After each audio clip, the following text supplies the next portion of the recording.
Mayong adlaw katawhan sa Dios sa Archdiocese sa Asamis. Akong timbaya sa mga mag-uuma o mga mananagat. Ngadto usab sa mga magtutudlo, sa mga public school teachers, inguman usab sa private school teachers. Ako pong timbaya sa mga nag-alagad dinha sa ato nga mga opisina, dinha sa Dakbayan sa City Hall, dinha usab sa mga municipal hall. Akong timbaya sa atong mga mayor dinhi sa Misamis Occidental, o gingon usab akong timbaya sa mga vice mayors dinhi sa Misamis Occidental.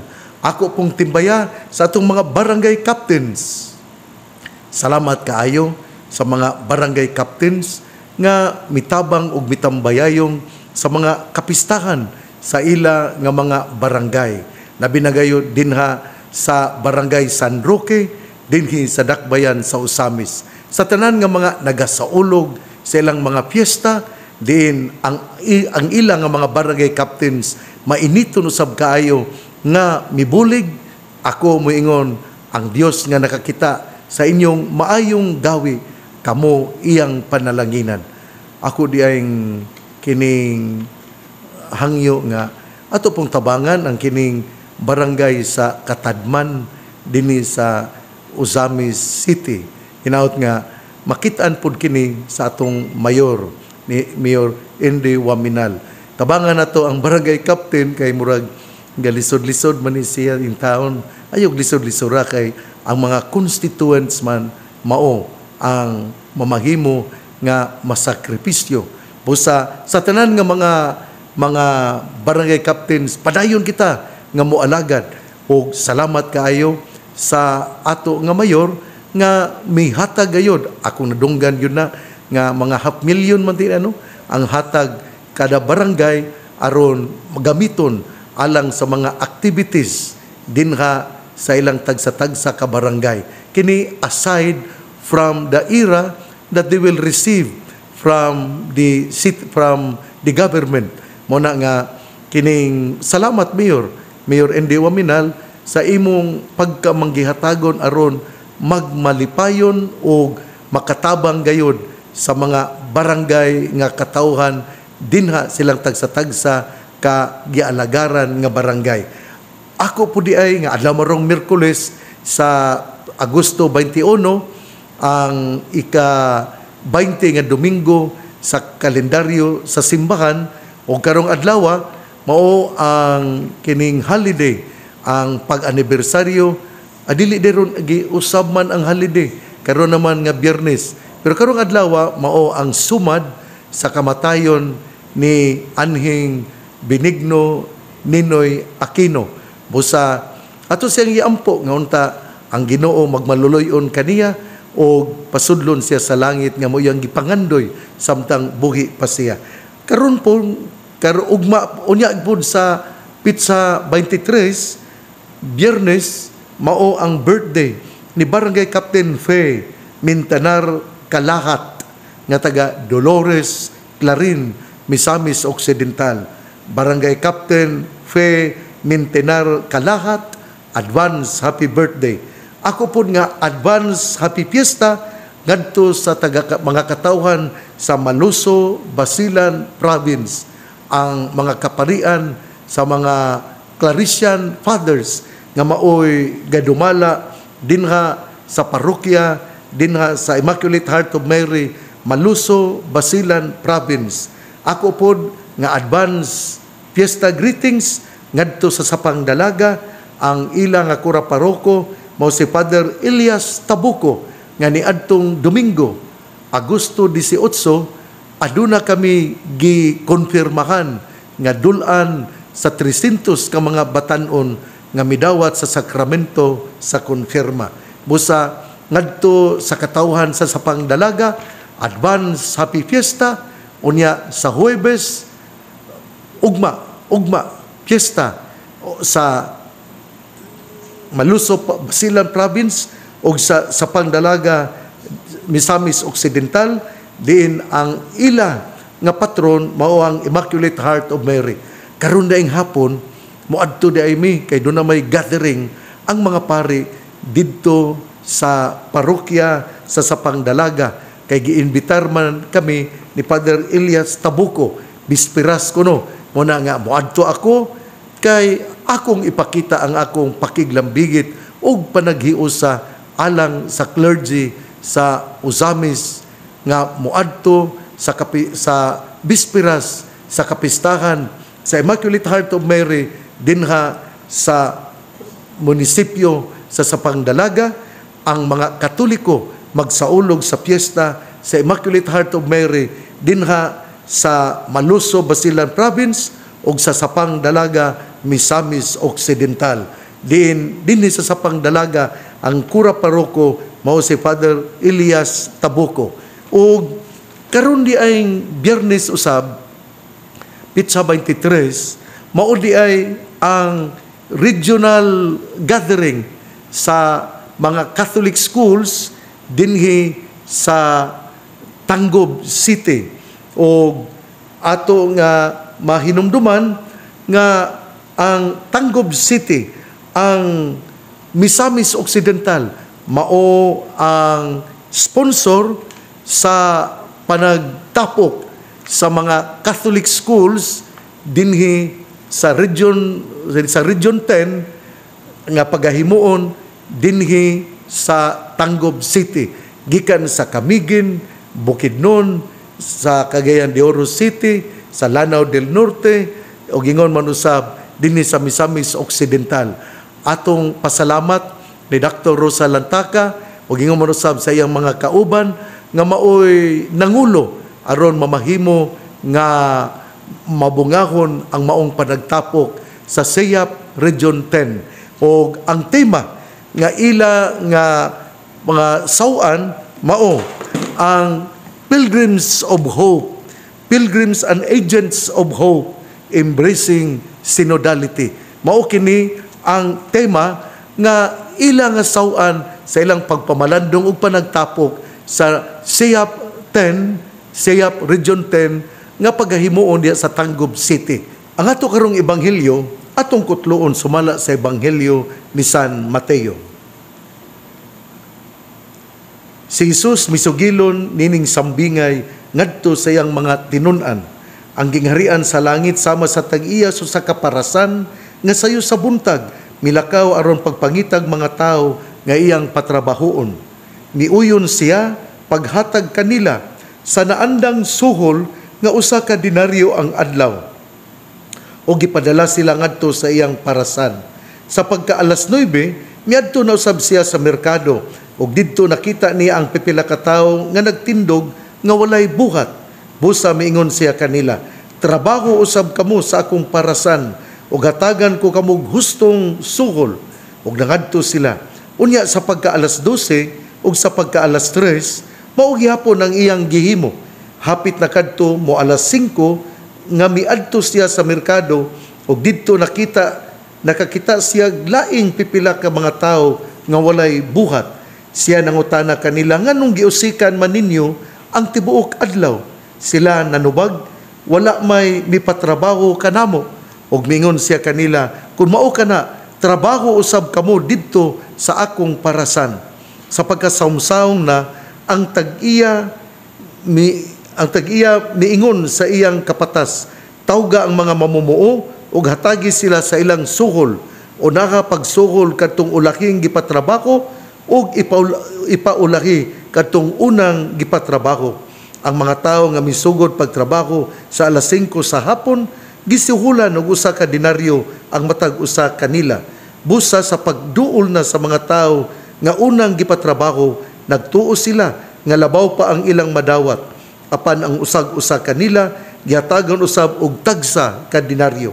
Gidawat nila ang ilang suhol ug nagbagutbot sila batok sa agalon. Mingon sila, "Kining mga tawhana nga ulahi mong gipatrabaho, nagtrabaho lamang sulod sa usa ka oras. Samtang kami nagtrabaho sa tibok adlaw ug napagbas sa kainit.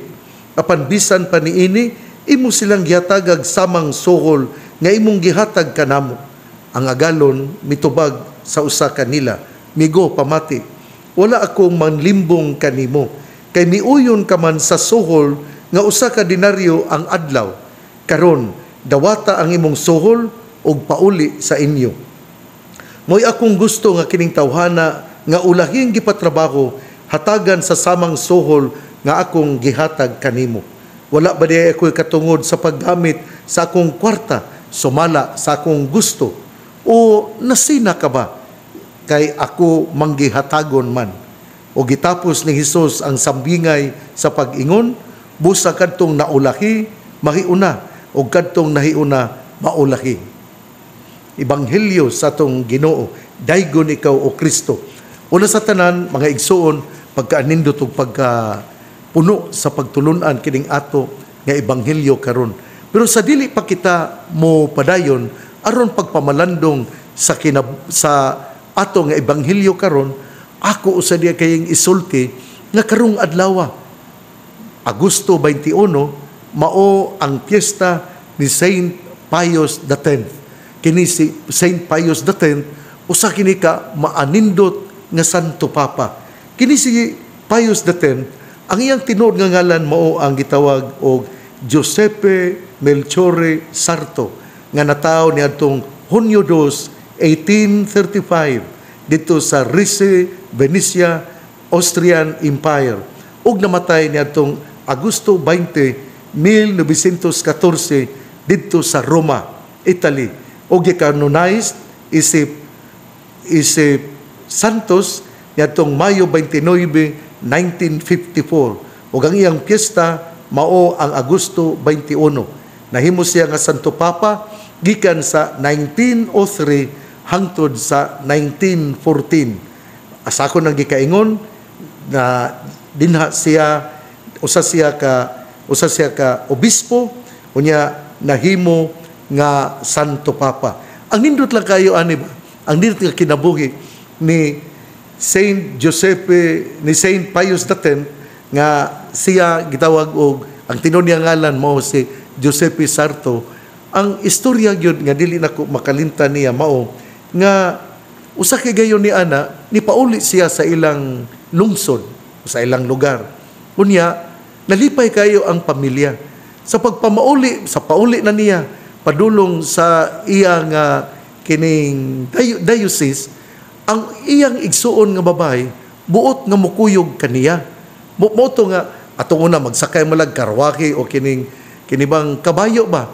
Unya ni balibad si ang Santo Papa nga kaniadto obispo pa si Saint Joseph Sarto, mingon siya dili pwede nga mudungan ka nako lingkod nining kabayo unya may iskandalo ang mga tao. Mingon siya, ano man kining managsuon man ta. Og ningon si Joseph Sarto nga mao si Saint Pius X, ningon kahibalo di ang mga tao nga kita igsuon, magdala di kag lapida nga magpahibalo nga kita igsuon, dili man mao na nga ayaw aron dili maiskandalo ang mga tao nga dunay naglingkod sa akong kiliran nga usa ka babae.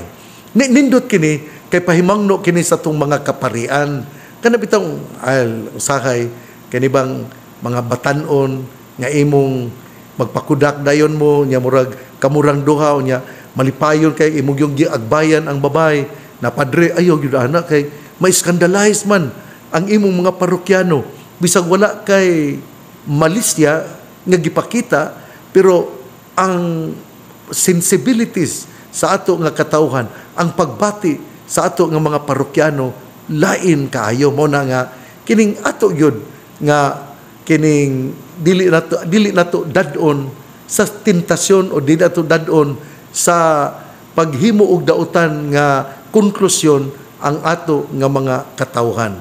Mao ni ang kinabuhi ni Pope ni Saint Pius X, usa ka Santo Papa. Pius suppressed the Catholic intellectual movement known as modernism and opposed the political movement for social reform known as Christian democracy. Siya diay ang nagkuan nga dili gyud kita mo adapt nining modernism. Mao man bitaw nga atong mga kaparian dunay gitawag og oath of fidelity nga mo oppose sa modernism. Unya he worked to organize the laity for collaboration in the church's apostolic work and he reformed the Catholic liturgy. His decision to systematize canon law led to the publication of the new Code of Canon Law in 1917, which became effective in 1918. His motto, renew all things in Christ. Siya ang patron sa mga masakiton nga magpapanaw. Nindot kayo kay Nino, kay siya di ay ang nagsugod yun sa kining sa canon law nga ni gihimo niadtong tuig 1917 og nahimong epektibo sa kanang na effective sa 1918 og karon doon na putay bag-o nga Code of Canon Law sa 1983. Busa ato nga pasalamatan si Saint Pius X kay siya man gayud ang naghimo og pundasyon sa ato nga Code of Canon Law.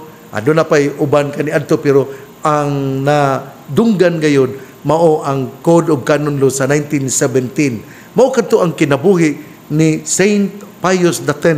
Nining Agosto 21 ang iyang kapistahan, usa siya ka santos nga nindot yun kaayo nga mihata gayod sa iyang kinabuhi alang sa simbahan. Ang atong ebanghelyo karon ang ako nang nabasa nga gikutlo sa ebanghelyo ni San Mateo kapitulo 20 bersikulo 1 hangtod sa 16. Alang kanako ang kining ebanghelyo naghisgot yun ni bahin og hustisya o kining gitawag usab o kining gitawag sa Espanyol og palabra de honor. Kay ato mahinumduman nga ang tagiya nangita og mga trabahador ug ang iya nga gisulti mao nga trabaho kamo sa akong parasan ug hatagan ko kamo og usa ka denaryo nga adlaw. Muna kwarta nila kaniadto denaryo ug misugot sila. Unya nakakita siya og mga tao nga walay trabaho sa alas 9, sa alas 12, sa alas 3 hangtod sa alas 5 ug mao gihapon ang iyang gisaad nga hatagan ko kamo og suhol nga usa ka denaryo. Miabot na ang pangweldo ug giuna ang katapusan nga mitrabaho og alas 5 ug gihatagan og usa ka denaryo. Nagtuo ang nagtrabaho sa una gayod nga sa buntag sayo nga sila dili mo dawat sa denaryo, dili makadawat og usa ka denaryo kundi punan ang ilang gitrabaho nga kwarta nga sohol. Pero sa gihapon sila nakadawat og usa ka denaryo. Ug mao nga nagbagutbot ang usa ka tao nga niingon siya, kining mga tawhana nga ulahi mong gipatrabaho, nagtrabaho lamang sulod sa usa ka oras, samtang kami nagtrabaho sa tibok adlaw ug napagba sa kainit. Apan bisan pa niini, imo silang gihatagan samang suhol nga imong gihatag kanamo. Ug ang tag-iya mingon, pamati, wala ako manlimbong kanimo. Kay miuyon ka man sa suhol nga usa ka denaryo ang adlaw. Karon dawata ang imong suhol og pauli sa inyo. Sa ako nagikasulti kini bitawng justice, giving what is due to the person. Kay maoy gikauyunan dan iya nga gihatag og naapod dinhi ang gitawag og palabra de honor. Kana bang musaad ka unya imo gayud nga gituman. Lain mang uban musaad pero dili man tumanon. Wala sila gitawag og palabra de honor. Mao na nga parago sa tong mga gining puira sa atong uban nga mga mudagan bitaw. Kana bang mudagan kapit na bang eleksyon, mudagan unya dunay isaad pero dili tumanon. Wala sila'y palabra de honor. Pero kung ikaw dunay palabra de honor, imong nisaad ka nga imong ayuhon ang mga dalan, imong hatagan og covered court, imong hatagan og mga health centers, imong hatagan og free hospitalization, imong hatagan og imong kining scholarship programs, so on and so forth. Og imo kining gihimo doon na kay palabra de honor. Ug tungod ni ana, ako miingon, well done, good and faithful servant. Imong gisaad og imong gituman. Kinahanglan gayod nga ang usa ka leader muhimo gali og saad, iya gayong paningkamutan nga iyang yung mahimo og iyang mapuy-an ang iyang mga saad. Og kining lidera dunay gitawag og palabra de honor. Og mao kini ang atong gipangita sa atong mga lideres nga unsay ilang isulti, ilang tumanon tungod kay aron sila atong masultian nga ikaw aduna kay palabra de honor. Balik ta. Usbon ko ang ato nga ebanghelyo karon gahisgot bahin og hustisya kay ang nagpatrabaho misaad man nga usa ka denaryo ug busa ang tanan iyang gihatagan sa mao nga suhol.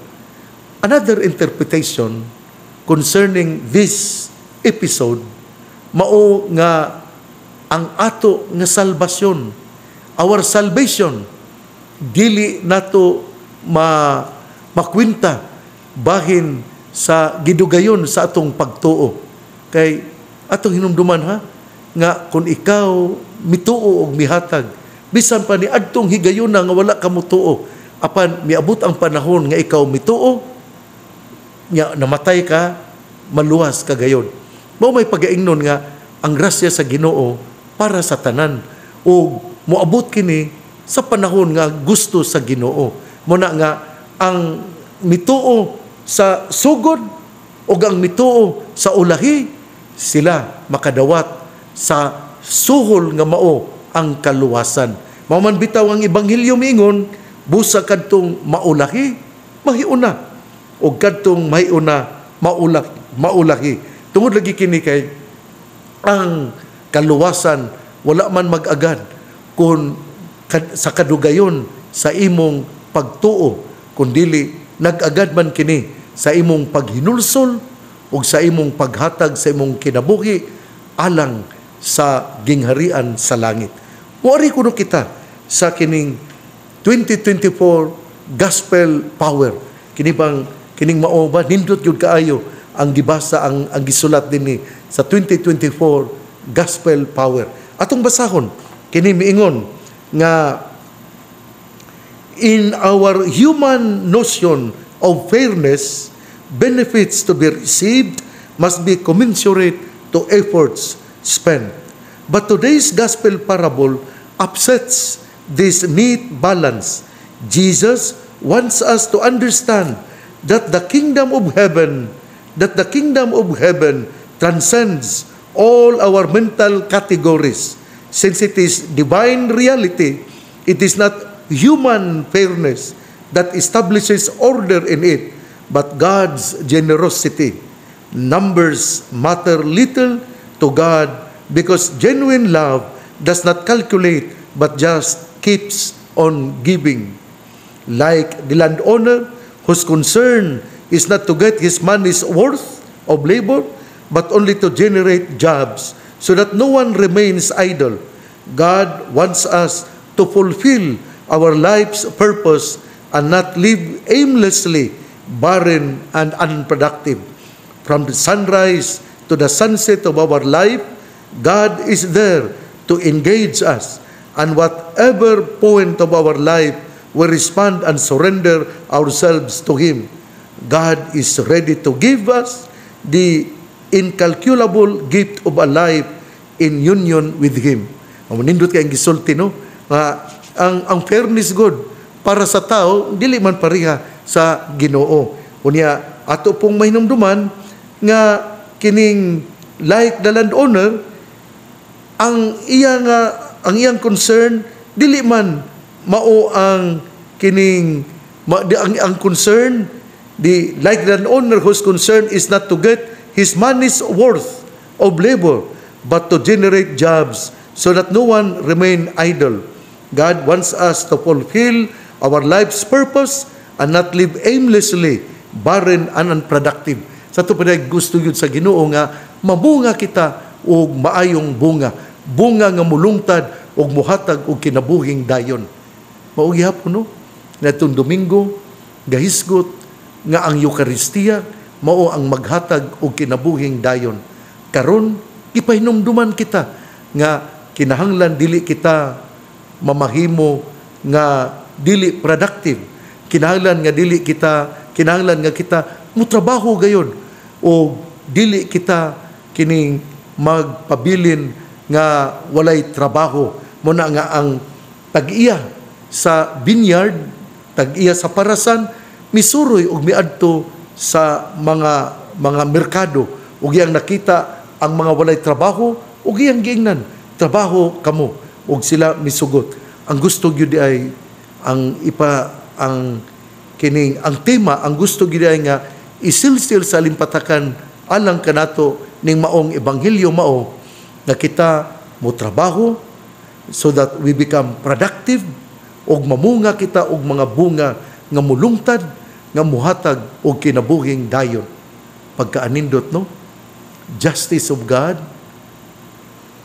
palabra de honor, living a life where we bear fruits that will last, that will lead us to eternal life. Hinaot nga mao kini nga atong mahinumduman, hinaot nga mao kini ang ato nga bawnon sa ato karong pamalandong nining Agosto 21, adlong Miyerkules, piyesta ni Santo Papa, piyesta ni Saint Pius X, nga usa gayud ka maayo nga Santo Papa nga mihatag siyang kinabuhi alang sa simbahan, labi na gayud dina sa liturhiya, dina usab sa mga moderno nga panghuna-huna nga buot isalot dinhi sa simbahan o gingon man usab sa canon law nga iya gayong gihatagan o gibug-aton. Hinaot nga ato gayud kining mahinumduman ang mga gihimo ni Saint Pius X nga kining usa ka Santo Papa ug tungod niini ang mga misa usa ka memorial o magsulob og puti ang mga kaparian tungod kay piyesta man ni Saint Pius X. Igsuon ang mayong balita nga wang pulong ni Hesus, ang ayang pamation, pamalandungan ug paningkamutan nga mapuy-an. Bulahan ang tawo nga namati sa pulong sa Ginoo, sama sa kahoy nga gitanom, daplin sa usa ka sapa, kansang dahon dili gayud malaya. Tempo sa timbunga, siya mamunga. Igsuon, ugma no sab, ako ding pasalamat sa mga misponsor sa drama karong Oktubre 12, 2024 dinhi sa Dakbayan sa Usamis nga pagahimuon diya sa Wellness Park. Mananghid pa noon ako sa mga misponsor nila ni Father Darrell Rosales, Father Sandy Comita, Father Jason Panagiton, ni Monsignor Boy Naron Jr., ni Father Edgar Canama, ni Father Lani Sereno, ni Father Banet Cañete, ni Father Sir Minard Pangilinan, ni Father Alcher, ni Father Romel, ni Father Dodong Palma, ni Father Emmanuel Pudyutan, ni Father Tony Sagrado, ni Father Rolly Lagada, ni Father Dexter Banuelos, ni Father Andeljan Baran, ni Father Edgar Ponce, ni Father Fred Malalis, ni Father Gestone Gonzaga, ni Father Mark Julius Samunte, ni Father Elmo Melo, ni Father Jesse Langgam, ni Father Victor Sereno, ni Father Jerry Lawrence Tautuan, ni Father Yeye Abalde, ni Father Marvin Osminia, ni Father Fernando Diding Aguilar Jr., ni Father Cody Sarinas, ni Father Loloy Balbuena, ni Father Quincy Jones Ondona, ni Father Saki Montipalcon, ni Father Nestor Dohilag, o ni Father Dere Ascuna. Tingali, doon na pa'y mga kaparian nga mo apil sa pagtabang aron ang mga katawhan gikan sa Bonifacio hangtod sa Konsepsyon, ang katawhan nga motambong sa pangilin sa mga payag maoy hatagan og kalingawan nga makatandog usab og adunay pagtulunan. Busa kita nangayo sa kaparian o hinaot nga doon na po'y mga lay nga mutabang nato. O akong pasalamat po ni Monsignor Boy Naron Jr. nga misponsor sa breakfast sa mga artista sa DYWS nga muanhi nga maoy muhatag og kalingawan karong Oktubre 12. Drama gyapon kini og dunay variety show og ang uluhan sa maong drama mao Luyo sa Maskara nga gisulat ni Jenny Vidad o hatagan sa direksyon ni Algin Abakita. Magtapo kita, musimba kita sa alas 9 sa buntag, unya maniudto kita dina sa Wellness Park o guman sa paniudto mga alas 12:30 sugdan ang drama, ang variety show nga dumalaon ng mudumala mao si Mr. Algin Abakita ang direktor ug usbon ko ang uluhan sa drama nga ipasundayag dinha sa Bantawan sa Wellness Park dinhi sa Dakbayan sa Osamis City mao Luyo sa Maskara nga gisulat ni Jenny Vidad o gibuhatan sa direksyon ni Mr. Algin Abakita. Ang pangaliha sa mahal nga Birhen Maria nga gisangpit sa mga misamisnon nga Birhen sa kuta, ang Ginoo magapanalangin kanatong tanan. Sa ngalan samahan sa Anak ug sa Espiritu Santo. Amen. Padayon kita nga moampo, padayon kita nga moadto sa simbahan, mga liupo, padayon kita nga modagkot og kandila dinha sa kuta shrine, busa kamong anaa sa mga lagyo nga dapit, modulhog kita, moari kita sa kuta shrine. Uy, moabot di ita dito di sa Cagayan de Oro City, dinha sa Bacolod, dinha sa Iligan City, moabot di ay ang kiningatong Sibya, dinha sa DXDD, dinha sa mga lagyo nga mga lugar. Kay nagpadulong mugod mi sa Cagayan de Oro ug nagmonitor kami ug ang among gitune in mao ang 657 AM radio ug moabot di ay kita dinha sa Cagayan de Oro, dinha sa Iligan, dinha sa Maranding, dinha sa Mulabe, dinha sa Aurora, dinha sa Taluptop nga bungtod sa Kanaw-Kanaw, sa Don Victoriano, dinha usab sa Concepcion. Busa tune in kita o kung duna kita makaari kita sa Osamis City, mo sulod kita sa Kuta Shrine, moampo kita o atong isulti ang atong mga problema sa mahal nga Birhen Maria, ang Birhen sa Kuta nga mao ang nagahatag og daghan nga mga milagro niadtong iyang mga devotos. God bless. Mabuhay tayong lahat.